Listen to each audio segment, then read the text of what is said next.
नमस्कार साथियों, मैं हूं आपका दोस्त जीतू। आप देख रहे हैं आपका अपना यूट्यूब चैनल जॉब्स पे हूं जीतू में। दोस्तों, बिहार की राजनीति इस वक्त सबसे बहुत ही निर्णायक मोड़ पर आ चुकी है। एक तरफ सरकार जो बार बार कह रही कि हमने सबका ध्यान रखा, वही दूसरी तरफ संविदा कर्मी और कर्मी, दैनिक वेतनभोगी, हटाए गए कर्मचारी और 3 लाख छटने कर्मी जो कह रहे हैं कि अभी नहीं तो कभी नहीं।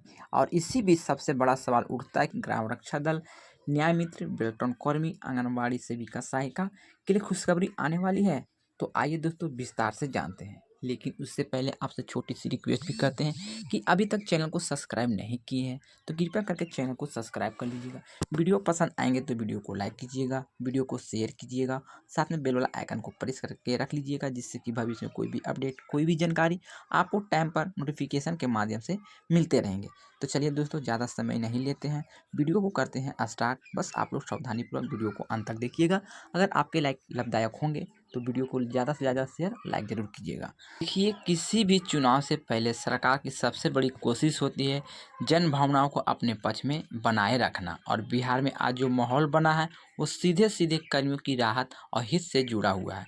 लगभग 45 विभाग में संविदा कर्मी, आउटसोर्स कर्मी, दैनिक वेतनभोगी, हटाए गए कर्मचारी जो संख्या में कार्यरत है, यानी करीब संख्या बात करें तो 4 से 5 लाख तक है। और इन सभी वर्गों की बात करें तो उसका परिवार मिलाकर 7 से 8 लाख का ये बड़ा वोट बैंक है। इन सभी का योगदान सरकार पर रही तो सरकार को इसमें बड़ा जीत हासिल हो सकते हैं। इसलिए सरकार हर कोशिश कर रही है कि इन सभी कर्मियों को रुझाने का। तो दोस्तों, यहाँ पे साफ हो गया है कि इन कर्मियों की खुशी बहुत ही जल्द मिल सकते हैं और सरकार भी खुश करने की पूरी कोशिश कर रही है। तो सरकार के लिए एक चुनावी वरदान भी साबित हो सकता है अगर इन कर्मी को खुश करते हैं तो। दोस्तों, वित्त विभाग में सभी फाइल रफ्तार से बढ़ चुकी है। अब बात करते हैं उन अंदरूनी तैयारियों की जो चल रही है। वित्त विभाग के अंदर इस वक्त जो हलचल है वो सामान्य नहीं है। पिछले हफ्ते ही वित्त विभाग ने लगभग 13 विभागों की रिपोर्ट मांगी थी, यानी 13 विभाग की फाइल जो पेंडिंग था उनकी रिपोर्ट मांगी गई थी कि कितने संविदा कर्मी और कर्मी मानदेय और उन्हें 7वें आयोग के तहत कितना मिलना चाहिए, इस पर बहुत जोर से चर्चा भी चली थी। यानी कि इन सभी की बात करें तो कुल मिलाकर 13 पेंडिंग फाइल पर विशेष चर्चा और विशेष ध्यान दिया गया था, जिसमें से सेवा समायोजन, मानदेय वृद्धि को लेकर विशेष चर्चा हुई थी। अब सोचिए, अगर केवल डाटा अपडेट की मांग होती तो जल्दीबाजी क्यों है?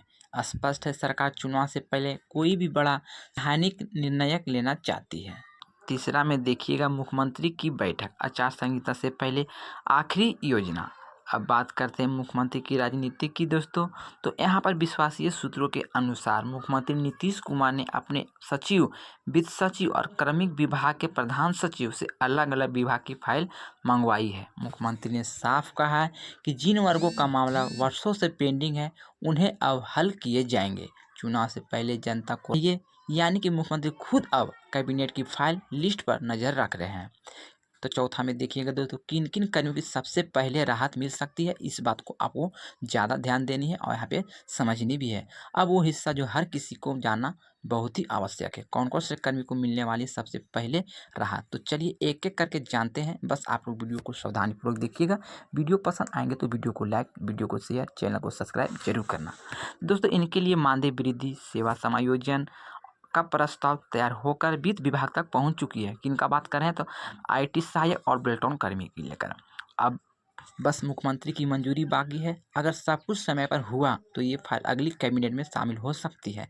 दूसरा में देखिएगा तो कार्यपालक सहायक और डाटा एंट्री ऑपरेटर है, जो कि समान प्रशासन विभाग की तरफ से संवर्ग निर्माण की प्रक्रिया शुरू की जा चुकी है, यानी इसका स्थायीकरण अब कागजों पर संभव दिख रहा है। तीसरा में देखिए ग्राम रक्षा दल, न्याय मित्र, यानी कि गृह विभाग के मुख्यमंत्री ने एक नोट भेजा है कि इन कर्मियों की सेवा समायोजन में शामिल किया जाए या फिर अति आवश्यक श्रेणी में चिन्हित किया गया है।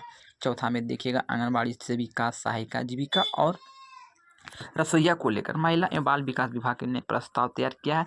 इन कर्मियों को न्यूनतम मानदेय कम से कम 12,000 रुपये प्रति माह करने की योजना बना रही है। इस पर प्रस्ताव मुख्यमंत्री ने समीक्षा के लिए प्रस्तुत करेंगे और इस पर लिखा है, जो कि मैं आपको इस वीडियो के माध्यम से बता रहे हैं। जो मुझे संकेत मिला है, इस पर अंतिम चर्चा और अंतिम मोहर लगने वाले हैं। तो आप लोग सावधानीपूर्वक चैनल से जुड़े रहिएगा। आपको लेकर कोई भी न्यूज़ कोई भी अपडेट आएँगे तो यहाँ पर सबसे पहले आपको बताया जाएगा। 5वां में बात कर लेते हैं दोस्तों। तो स्वास्थ्य विभाग में एएन कर्मी की एएनएम, एचएनएम, परिचारिका पहले चरण में 865 कर्मियों को लाभ मिल चुका है। दूसरे चरण में लगभग 3000 कर्मियों के नाम जोड़े जा रहे हैं। अगर यह फाइल पारित होती है तो ये बिहार की सबसे बड़ी स्वास्थ्य संबंधी घोषणा होगी। अब आते हैं छठे पॉइंट पर दोस्तों। तो विद्यालय चलो केंद्र और एमडीएम रसोइया को लेकर शिक्षा विभाग ने प्रस्ताव भेजा है कि एमडीएम कर्मियों का मानदेय 2000 से बढ़ाकर 5000 किया जाए और विद्यालय चलो कर्मियों को पुनः शामिल किया जाए। अगला जो संदेश है दोस्तों मुख्यमंत्री का, उन्होंने कहा कि जो शांत है उनका हक पहले मिलेंगे। यानी दोस्तों एक बात बहुत ही चर्चा में रहा है, जो मुख्यमंत्री का हालिया बयान है, उन्होंने कहा था कि जो कर्मी संघर्ष कर रहे हैं वो अपनी बात को रखें, लेकिन जो शांत है अपने काम में लगे हैं उनको मैं हक सबसे पहले प्राथमिकता तौर पर देंगे। यानी इस बयान के पीछे राजनीतिक भी है और नीति भी है, क्योंकि सरकार चाहती है कि जो कर्मी बार बार सड़क पर नहीं उतरते हैं उन्हें भी यह संदेश मिले कि सरकार उनकी भी सुन रही है। लेकिन इसका दूसरा पहलू यह भी है कि सरकार आंदोलनकारी वर्गों पर भी नज़र रखे हुए हैं और वे जानते हैं कि अगर इन्हें नज़रअंदाज किया गया तो चुनावी असर पर गहरा पड़ सकता है।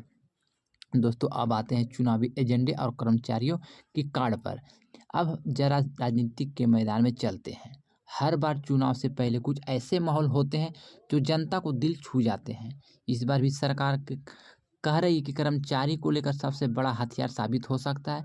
चाहे संविदा कर्मी हो, आउटसोर्स कर्मी हो, दैनिक कर्मी हो, वेतनभोगी हो, हटाए गए कर्मचारी हो या फिर पंचायत स्तर से जो भी कर्मी आते हैं, जिनमें से 60% कर्मी खुश है तो नतीजे पूरी तरह से बदल सकते हैं। यानी कि सभी को लेकर सरकार बहुत बड़ा ऐलान करने वाले हैं। इसलिए राजनीतिक विश्लेषकों का कहना है कि आखिरकार सरकार आखिरी वक्त में कर्मचारियों को लेकर क्या बड़ा ऐलान जरूरी हो सकता है और यह ऐलान आचार संहिता लागू होने से पहले होने वाला है। यानी कि बहुत बड़ा ऐलान नीतीश सरकार द्वारा कर सकते हैं, जो कि आचार संहिता कुछ ही दिन बचा हुआ लागू होने में, उससे पहले आप सभी को बहुत बड़ी राहत मिल सकती है।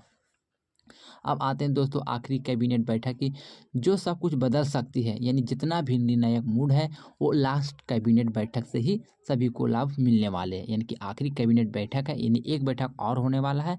अब आते हैं असली बात पर, कैबिनेट बैठक कब और क्यों खास है। देखिए हर चुनाव से पहले एक फाइनल कैबिनेट होती है जिसे जनता को कैबिनेट कहा जाता है। इस बैठक में सरकार उन फैसलों को अंतिम रूप देती है जो जनता को सीधा फायदा पहुंचाते हैं। हमारे सूत्र बताते हैं कि मुख्यमंत्री नीतीश कुमार ने संकेत दिया है कि वे आचार संहिता लगने से पहले एक विशेष कैबिनेट बैठक जाएंगे।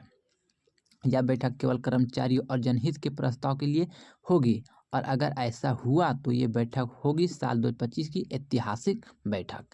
दोस्तों अब बात करते हैं संघर्ष, जो कि आप लोग लगातार गर्दनी बाग तो में लगातार धरना प्रदर्शन किए, कभी कभी तो विधानसभा तक घेराव भी किए हैं।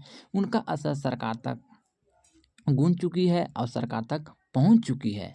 लेकिन अब हवा का रुख बदल चुका है दोस्तों। गर्दनी बाग पटना में जहां मायूसी थी, आज वहीं उम्मीद दिखने लग रही है। कर्मी कह रहे हैं अब की बार हमें विश्वास है हमारी सुनवाई जरूर होगी। यह सच मानिए, इतिहास गवाह है, संघर्ष कभी व्यर्थ नहीं जाता। तो साथियों आप लोग जिस काम में लगे हैं अपने काम को सावधानीपूर्वक करते रहिएगा। जो आपका काम है वो काम करिए, जो सरकार का काम है वो सरकार करेंगे। बस आप लोग सावधानीपूर्वक अपने काम में लगे रहिए। तो दोस्तों ये थी आप सभी कर्मी को लेकर छोटी सी जानकारी। मैंने सारा जानकारी सारा इन्फॉर्मेशन इस वीडियो में स्टेप बाय स्टेप बताने का प्रयास किए हैं, क्योंकि सरकार दबाव में है और तैयारी में भी है। विभाग की फाइलों तेजी से मूव हो रही है, मुख्यमंत्री खुद मॉनिटरिंग कर रही है और कर्मियों की उम्मीद पहले से ज़्यादा प्रबल हो चुकी है।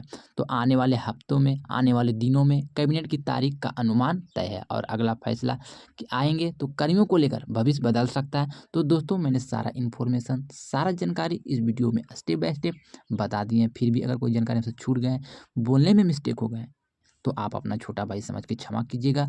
आपके लेकर कोई भी न्यूज़, कोई भी अपडेट, कोई भी सूचना आएंगे तो सबसे पहले आपको इस चैनल के माध्यम से दिया जाएगा। तो चलिए दोस्तों ज़्यादा समय नहीं लेते हैं, अब मिलते हैं नेक्स्ट वीडियो में नई जानकारी के साथ। जब तक के लिए good bye, thanks for watching.